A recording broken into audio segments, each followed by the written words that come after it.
Thank you.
সূচনা আমরা সবাই জানি।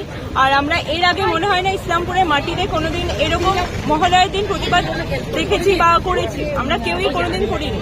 কিন্তু আমাদের রিসেন্টলি যে ঘটনা ঘটলো বা আমরা যেটা জানি জাস্টিস ডিনাইড, তো আমরা সেইভাবেই আমরা মিছিলে পা মিলিয়ে আমরা চাপ সৃষ্টি করতে চাই যাতে বিচার আমরা অতি দ্রুত পাই, তিলোত্তমা যেন জাস্টিস পাই। শুধু তিলোত্তমা না, প্রত্যেকটা মেয়ে। আমি মনে করি যে আমাদের এখানেও সবাই উপস্থিত আছে যে কোনো না কোনো দিন কোনোভাবে মোলেস্ট হয়েছে বা হয়ে যাচ্ছে, হয়তো সেটা আমরা মুখ ফুটে বলতে পারি না। তাই সেটাও শুধু তিলোত্তমার লড়াই নয়, এটা আমাদের সমস্ত মেয়ে জাতির। শুধু মেয়ে না, ছেলেদেরকেও মোলেস্ট হতে হয়। আমাদের এই লড়াইটা এই মোলেস্টেশনের বিরুদ্ধে, ধর্ষকদের বিরুদ্ধে, ধর্ষকদের যারা সাহায্য করছে তারাও সমান দোষী, তারাও আমাদের সঙ্গে বিরোধিতা করছে বা তারাও প্রমাণ লোপাট করে সরিয়ে রাখছে। যারা মেইন কালপ্রিট আমরা জানি তারা কেউ ধরা পড়েনি, সন্দীপ ঘোষ বা সঞ্জয়, এরা কেউই মেন কালপ্রিট নয়, পেছনে আরো বড় মাথা আছে। হয়তো তাদের মাথা ঢাকতে এইসব আমাদের আই ওয়াশ করা হচ্ছে, সেটা ছাড়া আর কিছু না। তো আমাদের একটাই দাবি, আমাদের তিলোত্তমার বিচার চাই। তিলোত্তমা কেন, আমাদের রিসেন্টলি শিলিগুড়ি একজনের ফাঁসি হলো, আমরা শুনলাম, তারপর কার একটা ফাঁসি হলো। তো আমরা চাই যা হচ্ছে বা যা হয়ে যাচ্ছে তার বিরুদ্ধে সবাই এভাবে গর্জে উঠুক। আমরা প্রতিবাদে পা মেলাই, আমরা উৎসবের মাধ্যমে প্রতিবাদ করি, আমাদের প্রতিবাদটাই আমাদের উৎসব হোক। বিউটি বসা।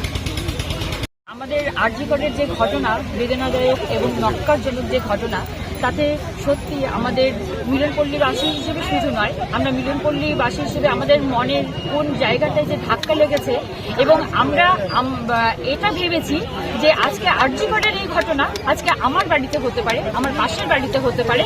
এবার আমরা যখনই দেখছি আমরা জাস্টিস পাচ্ছি না এবং এই ঘটনাকে আমরা প্রতিনিয়ত খবরে চোখ রেখেছি, টিভির পর্দায় আমরা চোখ রেখেছি, আমরা বারবার খবর শুনে বুঝতে পারছি যে এই নক্কারজনক ঘটনাকে বারবার আড়াল করা হচ্ছে সরকারের পক্ষ থেকে এবং প্রশাসনের পক্ষ থেকে। প্রশাসন নিজে দায়িত্ব নিয়ে মনে হচ্ছে টালা থানায় বসে সমস্তটা গোপন করার চেষ্টা করছে।